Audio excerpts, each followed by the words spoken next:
Bonjour et bienvenue au Centre de formation professionnelle Paul Rousseau. Mon nom est Yves Landlois et j'en suis le directeur. Habituellement, à cette période de l'année, nous recevons les élèves qui constitueront les prochaines cohortes pour la rentrée scolaire. En raison de la pandémie et en respect des procédures de la santé, nous allons plutôt faire une capsule vidéo que nous vous invitons à visionner au complet.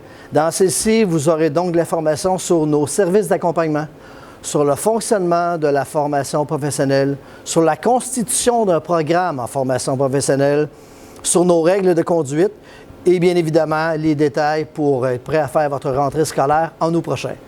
Alors, je vous remercie d'avoir choisi la formation professionnelle qui se veut une voie payante et une voie gagnante. Merci. Donc, bonjour, je m'appelle Marilyn Gagné, je suis psychoéducatrice à la formation professionnelle Paul Rousseau. En fait, je fais partie du service d'accompagnement à l'élève.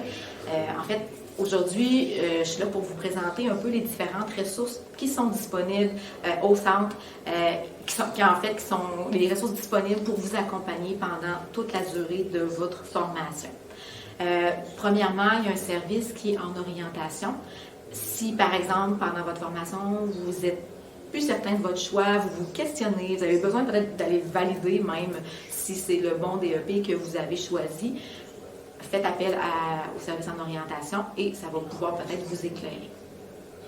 Il y a aussi, comme je vous disais, il y a le service d'accompagnement à l'élève qui comprend en fait deux volets. Le volet plus personnel et le volet plus apprentissage. Donc, pour le volet plus personnel, ce qu'on entend, c'est par exemple si vous avez besoin de parler parce que vous vivez des difficultés personnelles, que vous avez, par exemple, ça peut être, je sais pas, du stress, de l'anxiété, vous avez de la difficulté à dormir, ça peut être aussi problème au niveau du couple, problème au niveau de la famille, ça peut être des difficultés financières, ça peut être vous êtes en train de vivre une rupture amoureuse, bref, toute situation qui fait en sorte que vous êtes moins disponible pour les apprentissages, qui fait que vous avez un trop-plein, puis que vous aimeriez ça, être soutenu ou outillé par rapport à ça, on est là. Si nous, on n'est pas en mesure de vous aider parce qu'on n'a pas les compétences, on va vous référer vers les organismes communautaires là, ou les organismes là, qui pourraient vous aider là, puis vous offrir le support dont vous avez besoin. Donc ça, c'est pour le volet plus personnel. Ce qu'il faut savoir aussi, c'est que c'est gratuit, bien entendu. Aussi, c'est confidentiel. Dans le fond, nous, notre bureau est situé à Paul Rousseau, mais on se déplace dans les différents établissements. Donc,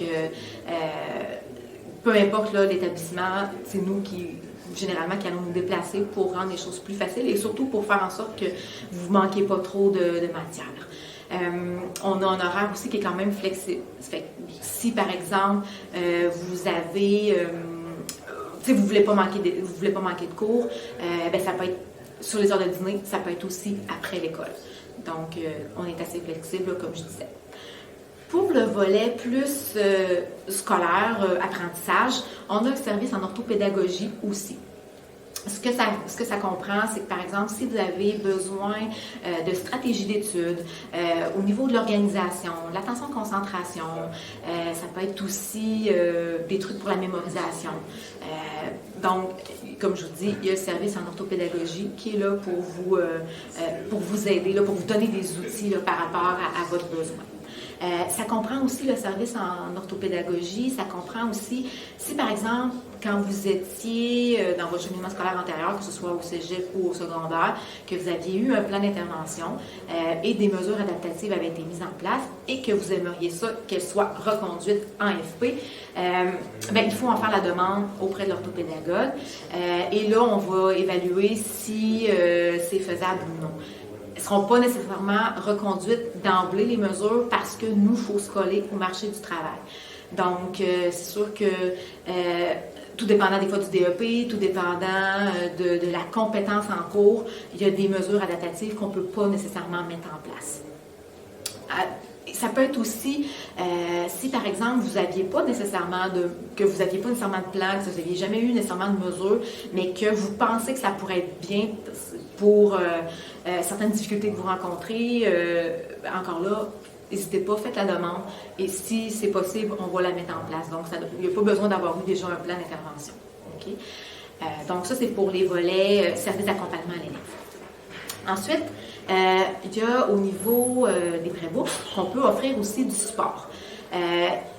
La façon de procéder, idéalement, c'est d'aller sur le site directement pour compléter votre formulaire www.afgouf.qc.ca, donc www.afe.gouf.qc.ca.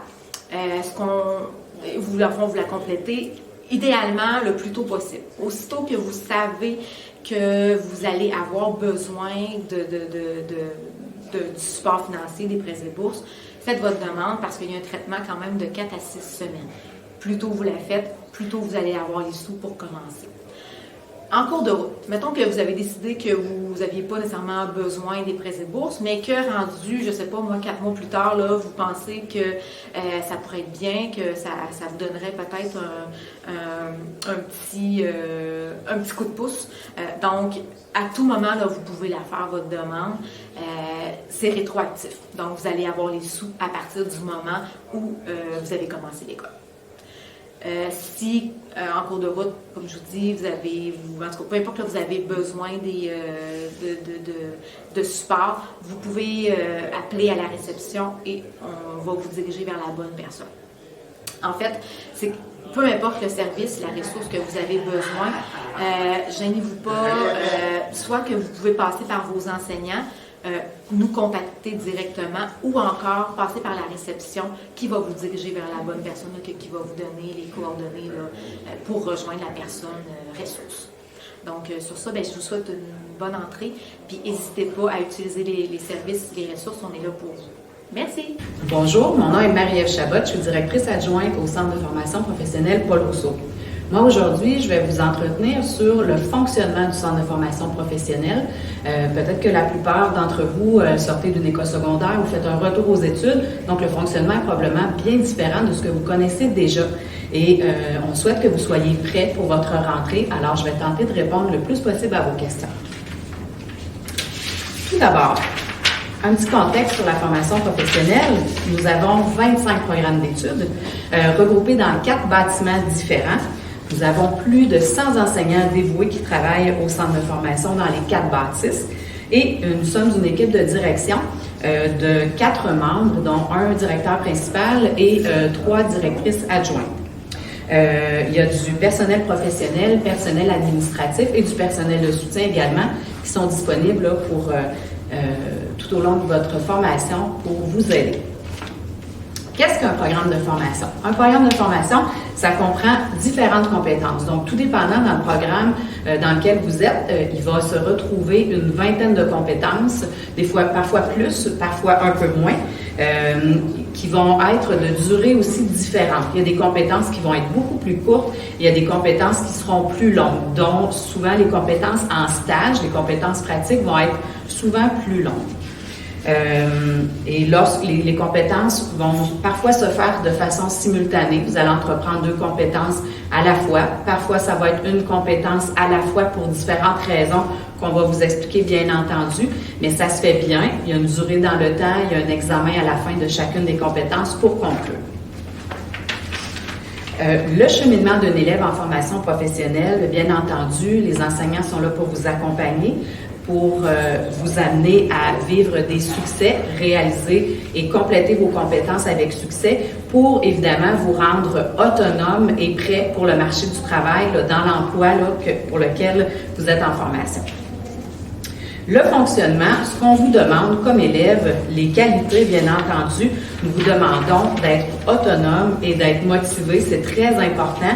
Les enseignants sont là tout au long pour vous accompagner, bien entendu. Parfois, la motivation flanche un petit peu, mais ils sont là pour vous encourager et pour vous soutenir. Et aussi, il est recommandé de mettre un peu de temps. Quand je disais être autonome, c'est justement cette qualité-là que ça prend lorsque vous avez parfois certaines choses à approfondir, vous n'êtes pas prêt nécessairement pour l'examen, donc revoir vos notions, aller faire de la récupération, voir vos enseignants. Il y a une structure, on est là, mais vous devez vous mobiliser là, pour votre réussite. Au niveau des résultats, des notes, vous êtes habitué probablement de fonctionner avec une note chiffrée. Ici, cependant, c'est différent. On vous note en termes de succès ou d'échec. Généralement, on demande 80% de réussite pour une compétence pour vous donner la mention réussie. Si c'est en deçà de 80%, on va vous donner la mention échec. À ce moment-là, vous allez avoir le droit de faire une reprise d'examen. Et bien évidemment, j'ai parlé de récupération tout à l'heure, il y a de la récupération qui est offerte aussi. À quelques reprises au courant de votre formation, vous allez avoir la possibilité de recourir à une deuxième reprise, si toutefois la première reprise avait été échouée. Et à ce moment-là, le nombre de deuxièmes reprises auxquelles vous aurez droit durant votre formation va vous être mentionné là, dès le début de votre formation. Comme ça, vous saurez à quoi vous attendre pour bien planifier là, vos reprises tout au long de votre année avec nous ou de votre cheminement. Je vous cacherai pas non plus qu'une qualité très importante est l'assiduité. C'est un gage de succès. Si vous n'êtes pas en classe, vous manquez des heures importantes, que ce soit en théorie, en pratique, et donc ça porte obstacle à votre succès, bien entendu. Je vous donne un exemple de ça. Si, exemple, vous avez une compétence qui dure 30 heures, vous manquez une journée, bien à ce moment-là, vous manquez peut-être 20% de la compétence, c'est énorme. Donc, on vous demande, là, bien entendu, là, le plus souvent possible d'être présent. Et lorsque vous n'êtes pas présent, de le mentionner à vos enseignants, d'écrire, d'appeler. Et une fois que vous êtes de retour, de vérifier, là, voir qu'est-ce qui a été manqué. C'est votre responsabilité de reprendre le contenu, de vous informer de ça. Maintenant, je vais vous parler un petit peu du système d'encadrement. Ce qui est important de respecter au centre, en fait, un code de vie là, qui vous est présenté actuellement là, sur le PowerPoint. C'est très simple, c'est des règles normales là, de bonne conduite là, qui s'appliquent un peu partout, qui s'appliquent également ici au Centre de formation professionnelle. Bien entendu, puisqu'on travaille souvent pour certaines formations avec de l'équipement, de la machinerie, il y a la santé et sécurité au travail qui s'applique, donc toutes les règles d'SST font partie intégrante de nos formations. C'est important de les respecter. On va vous parler aussi de l'utilisation du cellulaire, bien entendu, et du matériel. Le matériel, c'est du matériel souvent qui est coûteux, qu'on vous prête tout au long de votre formation. C'est vraiment important de l'utiliser avec respect. Nous allons, dès votre rentrée, vous remettre votre calendrier scolaire. Alors, soyez pas inquiets de ne pas le retrouver immédiatement. Les heures d'ouverture du secrétariat, tous les coordonnées des différents services dont je vous ai parlé tout à l'heure, les ressources importantes que vous pouvez retrouver au centre, votre accès au portail et les règles de fonctionnement, vous les voyez, mais on va les approfondir aussi avec vous plus tard. Comme je vous disais tout à l'heure, on a une particularité en formation professionnelle. Nos enseignants sont dévoués, mais sont aussi doublement qualifiés. Ce sont des enseignants, mais ce sont aussi des professionnels de leur domaine, donc dans votre domaine de formation. Donc, vous êtes chanceux de pouvoir les avoir avec vous pour vous appuyer, puis vous soutenir, puis vous encourager, puis surtout pour vous apprendre toutes les compétences que vous allez apprendre dans votre formation, et ce, à tous les jours. Lorsque vous débuterez votre formation, nous vous ferons passer un test d'auto-évaluation en mathématiques. Ce n'est pas un examen, c'est simplement pour vous permettre de vérifier quelles sont les notions de mathématiques que vous auriez besoin de récupérer ou de revalider avec vos enseignants. Ce test-là va être repris par vos enseignants, revérifié, et par la suite, on va vous donner l'information pour vous donner les périodes de récupération auxquelles on va pouvoir vous convoquer et vous aider à travailler les notions importantes pour vous permettre de pouvoir suivre votre formation et que ça aille bien en mathématiques. Parce que peut-être que certains n'ont pas touché aux maths depuis un certain temps. Ces informations-là vont vous être remises à la rentrée. Ne soyez pas inquiets. Maintenant, je vous invite à surveiller vos courriels puisque toutes les informations pertinentes à votre entrée en formation vous seront envoyées sous peu. C'est important de mentionner que ces informations-là vont vous être acheminées à l'adresse courriel que vous nous avez donnée lors de votre inscription. Alors, si elle a changé entre-temps, veuillez nous en informer. C'est ce qui conclut la présentation, nous permettant de vous remettre l'information qu'on espère vous aura été utile pour votre entrée en formation. Si toutefois il y aurait certains éléments que vous souhaitiez clarifier avec nous, n'hésitez pas à consulter notre site Internet ou à communiquer avec nous.